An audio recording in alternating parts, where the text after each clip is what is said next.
Well, I'd like to welcome. Just a second, Dad. Okay.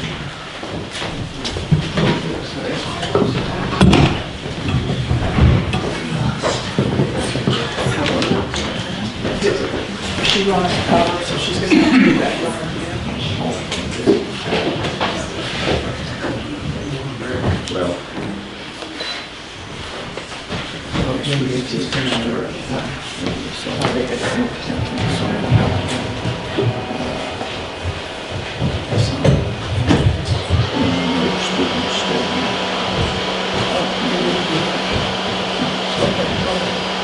Yeah, you could do that.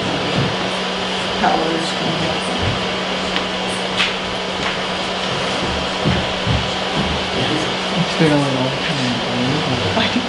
And then it went to sleep. While we're waiting for the power to come on again there, I'd like to welcome everybody here.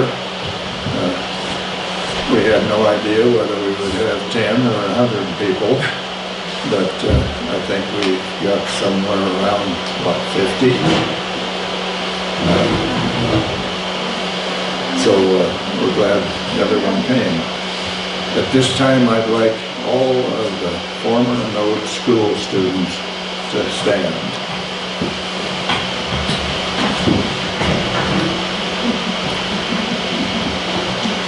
Now we have several. Glad you're all here.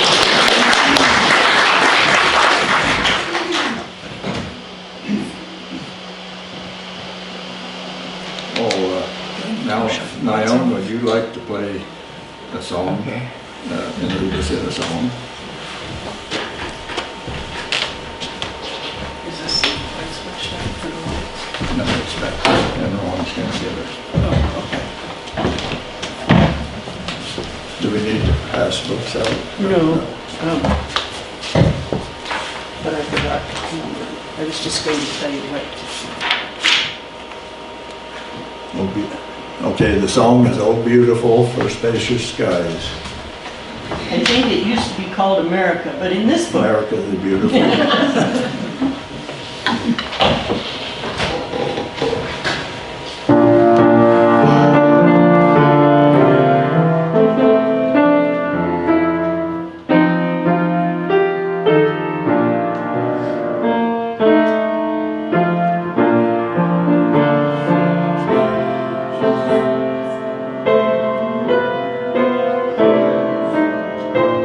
well, goodness sakes.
Okay, next I'll tell you a little about how Node used to be. Can everybody hear me?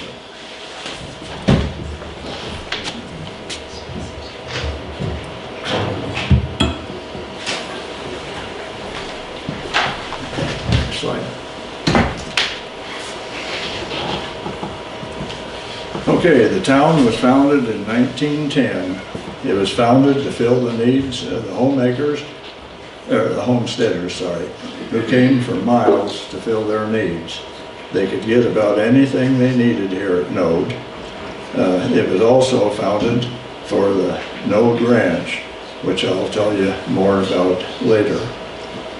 There were about a dozen businesses in Node, 2 lumber yards, 2 grocery stores, 2 hardware stores, a cafe, pool hall, feed store, blacksmith shop, real estate agency, and a stockyards.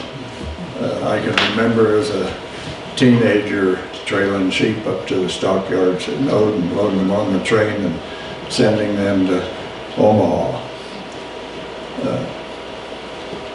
There was a population of about 50 people here. I've heard as high as 200, but I think 50 was probably more realistic. One man said, though, that there were homesteads on 56 of the Node Township, and that would be 36 sections. There was 56 different families, and a lot of them had large families. Node got its name from the brand of the Node Ranch. Well, there were just some businesses that were Node. In the far right, just a second here. I had a little green or light with a red light on it. Right, is that what you're looking at, Dad? Yeah, there on the right is the Lutheran Church. As I mentioned, there were 2 churches here, the Lutheran and Congregational. The brand of the Node Ranch was called a knot, and I'm not sure what a knot looked like, but that's where they got the name. The ranch was founded in 1880 by Frank Lusk, who also founded the town Lusk. This Node Ranch was one of the largest in the state at that time. It was sold to Tom Bell in 1884, and I'll tell more about him later also. Next slide. That's just some businesses. Actually, it's 4th of July celebration. Notice how the people rode in on horseback or horse and buggy. That was mostly their travel in those days. This is just more businesses in the town. Another business.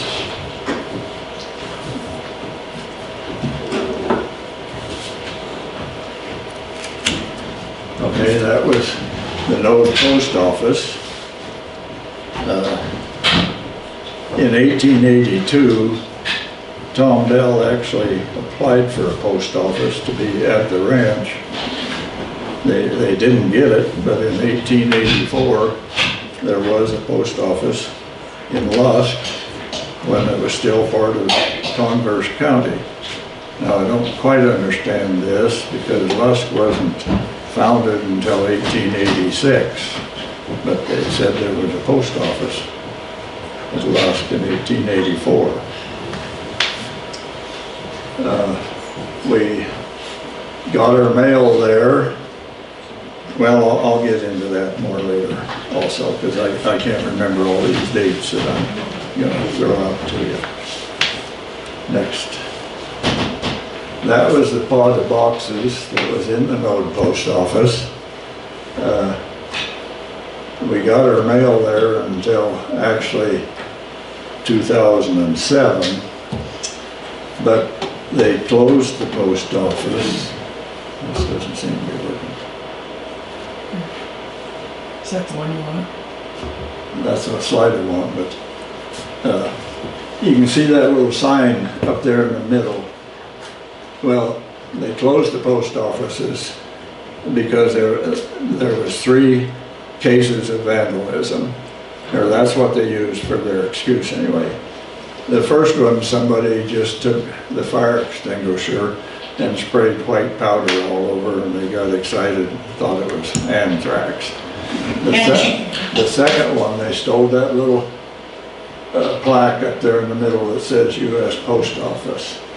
Then the third one, this doesn't seem to be working. They stole 5 of the little brass doors. Whoops.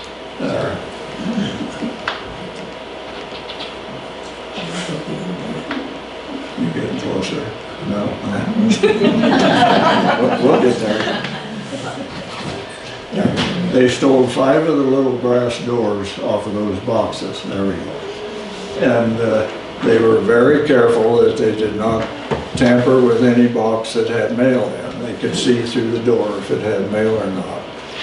So they used that as an excuse anyway to close the post office in 2007. We tried to get them to leave it open until 2010 because that was the 100-year celebration of Node, but they wouldn't do it. But I might add, a year later, there was a package appeared in front of the door at the Lusk post office that contained that little plaque and all 5 of those doors. And now it was all put back together and it's on display in the museum. Okay, next. So after they closed the post office, they installed the pod boxes over there on the right across the railroad on land that belonged to Bruce and Sandy Richardson. Now, since then, they have added another pod, and so I think there's 2 there now. Okay, next. Okay, in 1938, there was a National Airmail Week, and every post office in the United States had airmail for one day. Niobrara County set a record for having the largest per capita use of any county in the United States. They also was the first county in the United States to deliver mail to every post office in the county, and at that time there was 14 of them. That was the cachet they called. Each post office had one of its own, and the envelope was the one for the Node post office. There was a railroad stop at Node for the Node Ranch as early as 1891. Now that was before there was ever a town here, but there was a railroad stop for the ranch. Next. Okay, that They get the is. mail from there. Pardon? How did they get the mail? Oh, well, after the town was founded and the railroad started running, there was a pole there by the little depot, and the postmaster would hang the bag of mail on that pole, and if there wasn't any people to get on the train, they would just slow down and come by and reach out and get that bag of mail off that pole and go on, and they would throw the bag of the incoming mail on the ground. This is the headquarters of Tom Bell's Node Ranch. It was located east of here a couple of miles. Tom Bell was born in Canada in 1863. He came to the United States at the age of 15. He worked on some of the bigger ranches for several years, and then he bought the Node Ranch from Frank Lusk in 1894. He also bought up land around Lance Creek and became involved in the oil industry.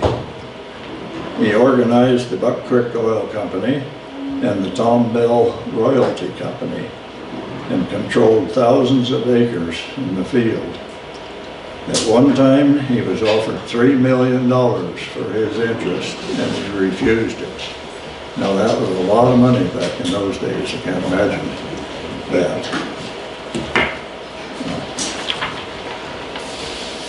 Bell was also a member of the famous 1884 OW Roundup.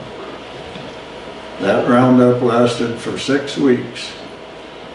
There was 200 cowboys, 2,000 head of horses, and they gathered 400,000 head of cattle. And 15,000 of those were bells. I just can't imagine how a young man got so big so quick, but it happened to several of them. Bell was one of the most picturesque and interesting pioneers of the state and very highly respected. He was elected to the legislature in 1905. He was the first chairman of the Niobrara County Commissioners in 1911. He was also mayor of Lusk in 1912. And that pretty much covers what I know about Tom Bell. Okay. There's the schoolhouse as they looked in 1936. A little different than they are today, but you can see the old cars in between there, and then the right is a section house for the railroad workers, and you can just see the end of our real tall swing set. I think there will be more pictures later of some of our playground equipment, so I'll tell about that swing later. There was the main building to the right, which was this building from there on back. And I'll tell more about joining them together later. There was also 2 smaller buildings that set to the north of this building, besides the one that's behind here. Okay, next picture. That picture is of one of the bus route drivers who happened to be my cousin, and he had hauled, I think there's 19 kids in that picture, and he had hauled every one of them in that bus. They were in that panel job in the summertime with no windows except on the driver's door and the passenger door.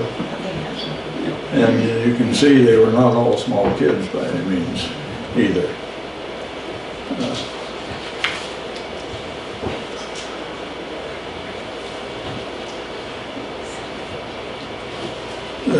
No school district was school district number 5 in the early days. It covered an area from the Kirtley Road on the north to the county line on the south to the McMaster Road on the east and what's called the Limesor Road now on the west. There was about a dozen schools scattered around that school district number 5. They were just located wherever there was a need for children to have a school. The first records we have of the Node School is in 1908, but it was not located here. It was located on the road into where Stewart's Herefords are now. It was there until 1918 when the district consolidated and moved it to this present location, but it was not this building, it was a smaller building. This building was built in 1914 as an original, or as a congregational church, and set down the road a ways in what used to be the town site of Node. The school, well, the town only lasted about 10 to 12 years because people either couldn't make a living on 320 acres or they didn't like the climate, and so they moved out, and when they moved out, of course, the churches folded too. So the school district bought this building in 1924 for $900. They paid a man by the name of Frank DeCastro $250 to move it from its former site to where it is now. He moved it by himself with one horse and a winch. And they paid him $250. 3 smaller buildings had been moved in from some of the outlying area schools. One was attached to the end of this building in 1950. The other 2 were sold and moved or torn down. But, in 1950, they tore the end out of this building back to there. The stage used to sit back there. They moved it back here, up this end in the building, and joined it on with the building behind. It was a different kind of a school term. It was known as a summer school. We went from March to November on account of the bad winters that they used to have here. And the roads weren't like they are today, and most of the buses were just driven with cars. There wasn't such a thing as four-wheel drive in those days. A lot of the routes were just 2-track roads across the pastures. I might be telling part of Kevin Barnes' story here, but his dad said at times he opened and shut 22 wire gates on the bus route to get to Node.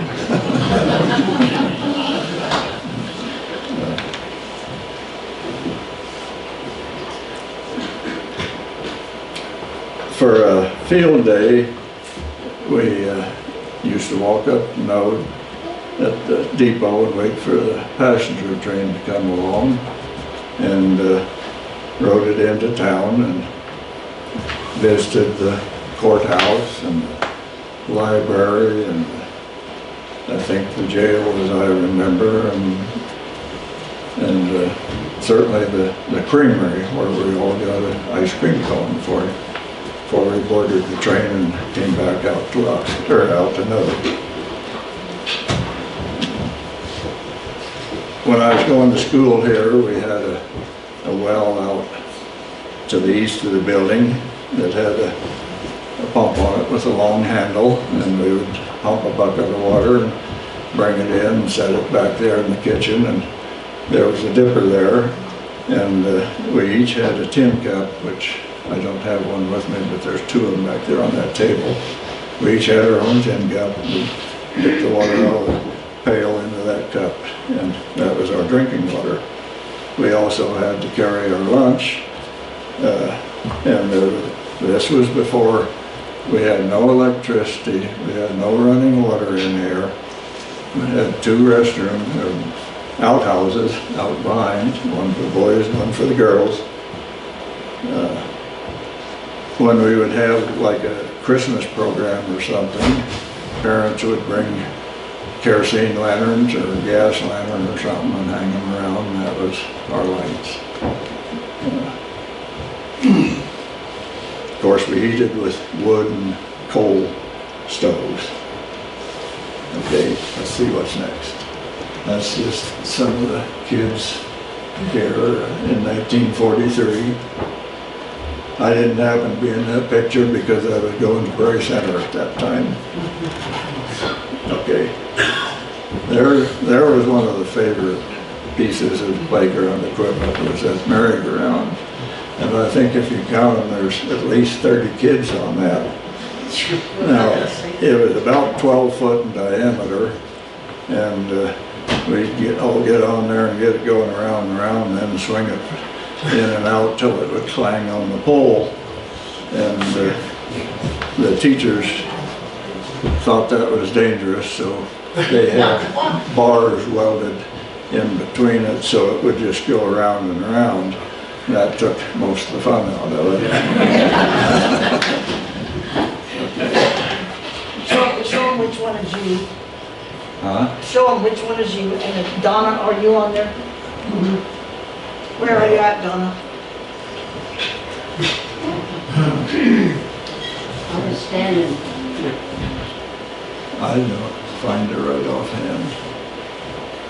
Tell me where you are, Donna, or I don't think my little...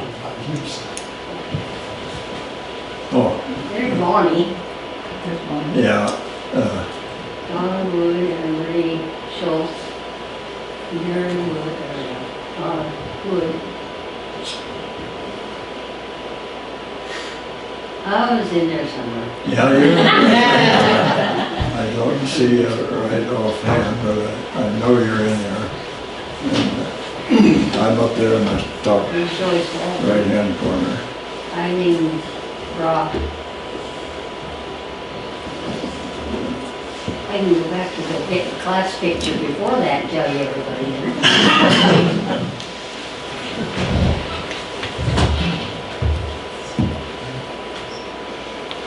Okay, that's shows this building and the two that set to the north. One was used as a teacherage, one was used for the high school kids. I forgot to mention that there was as many as 10 grades offered here if there was students enough to warrant it. The other building was the 6th, 7th, and 8th graders. And the 1st through 5th went to school in this building, all with one teacher. At one time, there were 67 kids with the school here. When I started in 1941, there was 45 kids. Over the years, there was 351 kids went to school here, 55 different teachers, and 35 different bus drivers.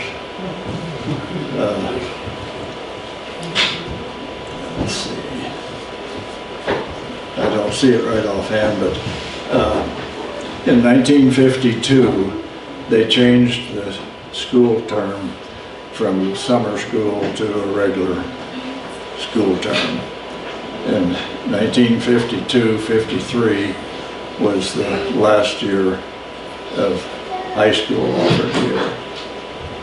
And I don't have these dates right at my fingertips, but the school board in about 1969 or 70 voted to close Node, Van Tassel, and Manville. And they had many heated board meetings that lasted well past midnight, but we were successful in keeping Node open. The Van Tassel school, they would have closed anyway, but what few kids were there came to Node. And so Node and Manville continued to operate. The last year of school at Node was 1972. Okay. That's the Lutheran church inside and out that used to set up in the town site. And I'm sure that building was moved to Lusk and was used as a church for a few years there in town. That was the Congregational Church, which was that end of this building as it was originated, before it was moved here. Okay. And that's the way it looks. Well, it looked in 2010, and it's still pretty much the way it looks now. Next. Okay, that's the cemetery about a quarter of a mile south here. Since that picture was taken, a new all-steel fence has been put in around it. There's about 20 or 22 graves there. There's 2 veterans buried there, and a marker for a third one, which I'll tell you more about here in a few minutes.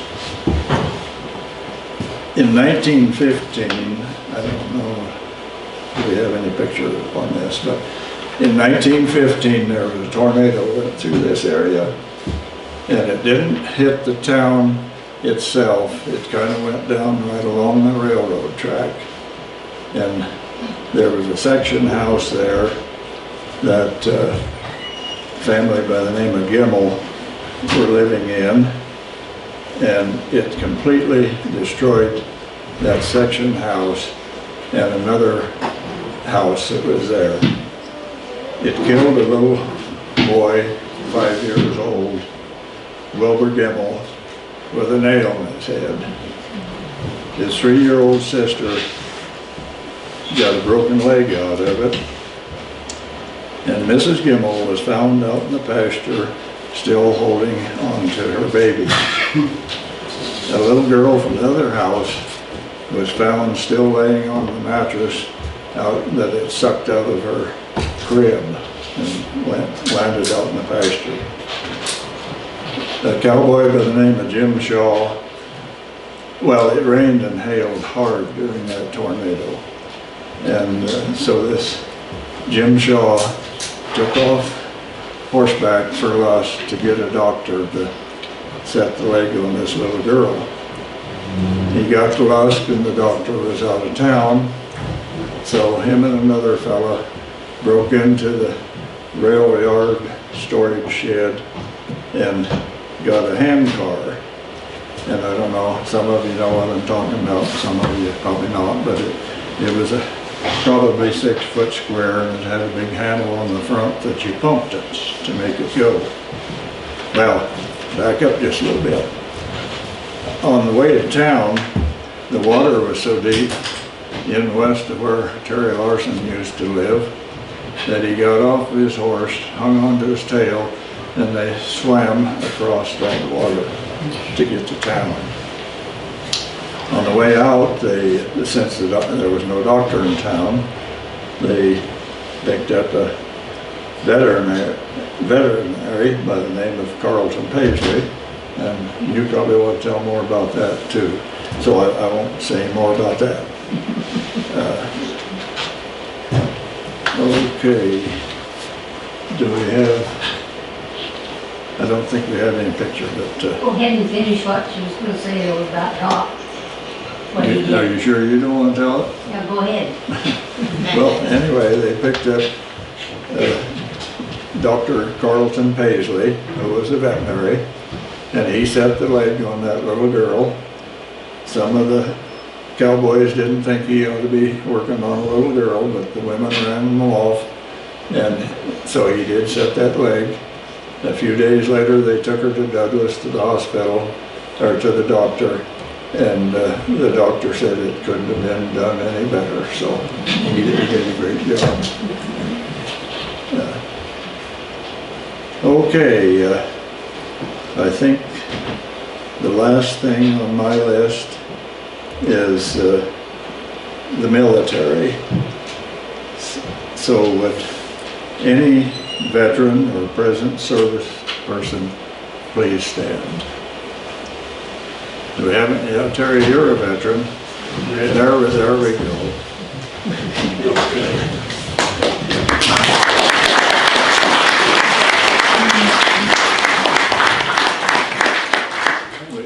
We do want to thank you all for your service. As far as I could tell, in going back through records, there was right around 20 men from this node area throughout the years, I mean from the very beginning until now, that did serve in the military. And before we get into the serious part of this, I want to read a little humorous part about what I read about Ed Spearley when he was in the Air Force. Now, several of you probably remember Ed, and you had to know him to appreciate this, but I'll read it. It says, April 4th, 1944, Ed enlisted in the Air Force, taking his basic training at Scott Field, Illinois. He was stationed in China and India. He was a very skilled radio operator. During his time of service, Ed at one time was stationed on a remote mountain lookout by himself for a period of time. Most men could only take being by themselves for a short period, and then a replacement would be assigned. At the end of Ed's tour, he asked to go again, because he enjoyed being by himself. The wind and snow blew bad at this lookout, but Ed remarked that after living around Node, he was used to that kind of weather. Now, the most serious part of this military part. There's so much to tell about this man, I hardly know where to start. But there's posters over there on that board about him. There's some information in the picture back there about him. Now, I'm talking about Major Virgil Olds. He was born in 1915, a mile south of Node. His mother died at childbirth, and he was raised by his grandparents. He went to school at Node and graduated from Lusk High School.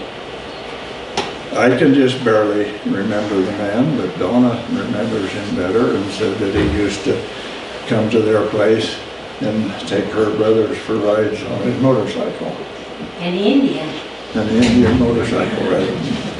As soon as he became old enough, he joined the National Guard unit there in Lusk. He took flying lessons in Scotts Bluff, unbeknown to his grandparents, because he didn't want them to worry about him. The unit was called to active duty in September of 1940. With his flying training and experience, he actually taught trainees to fly. In May of 1945, he was flying a Pathfinder plane at night, leading bombers to their targets over Saipan. Well, he left from Saipan, and this was over Tokyo. His plane was shot down, and all 8 crew members were never found. At 31 years old, a Node native gave his life for his country. He's gone, but he's not forgotten. As some of you know and have read in the paper, thanks to Ed Tirado, the commander of Legion Post No. 1, Van Tassel, Wyoming, a well-deserved recognition day for Major Olds was held at the Node Cemetery September 16, 1922. That also was National Prisoner of War Missing in Action Day, and it was a very appropriate day for this service. To back up a little, I need a drink here first, excuse me.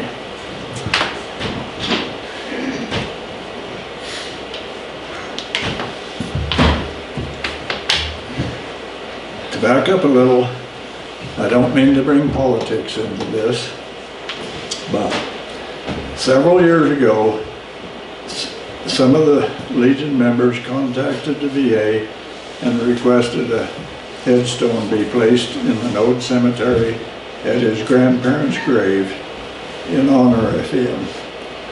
We were told it couldn't be done if there wasn't a body or ashes there.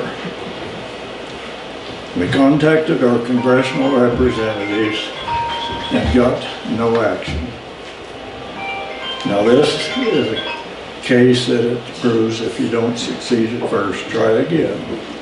We then contacted their Wyoming offices, and I'm no fan of Liz Cheney, but in a matter of a couple days she responded and had talked with Loomis and Barrasso, and also the Oregon Trail Cemetery in Casper, and assured us that they would provide and install a headstone for Major Olds.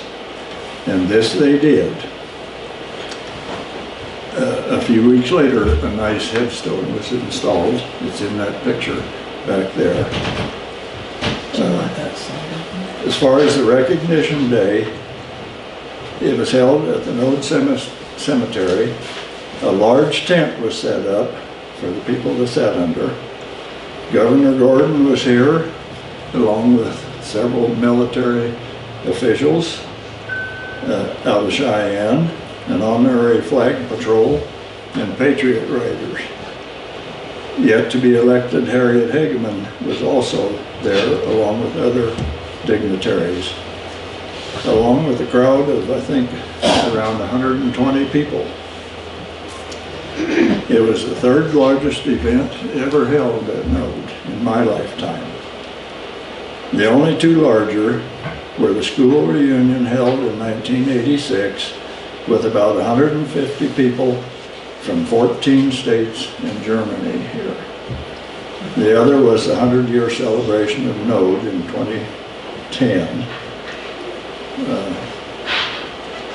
Are you ready for this slide, Roberto?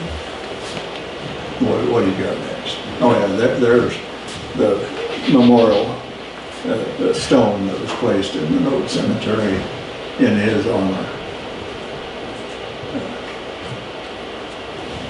I think one little last thing I have here, there has been 2 weddings held in this building, in my lifetime anyway.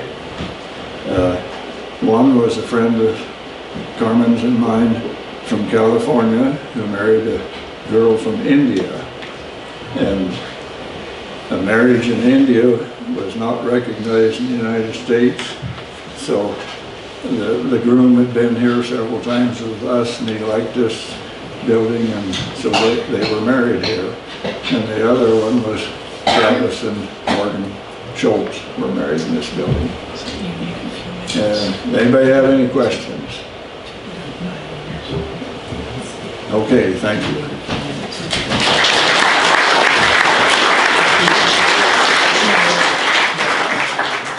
Oh, I might mention though, this building is still used for church services every Sunday, and it has held some family gatherings, and now there is a WANA group that meets here. So that's it.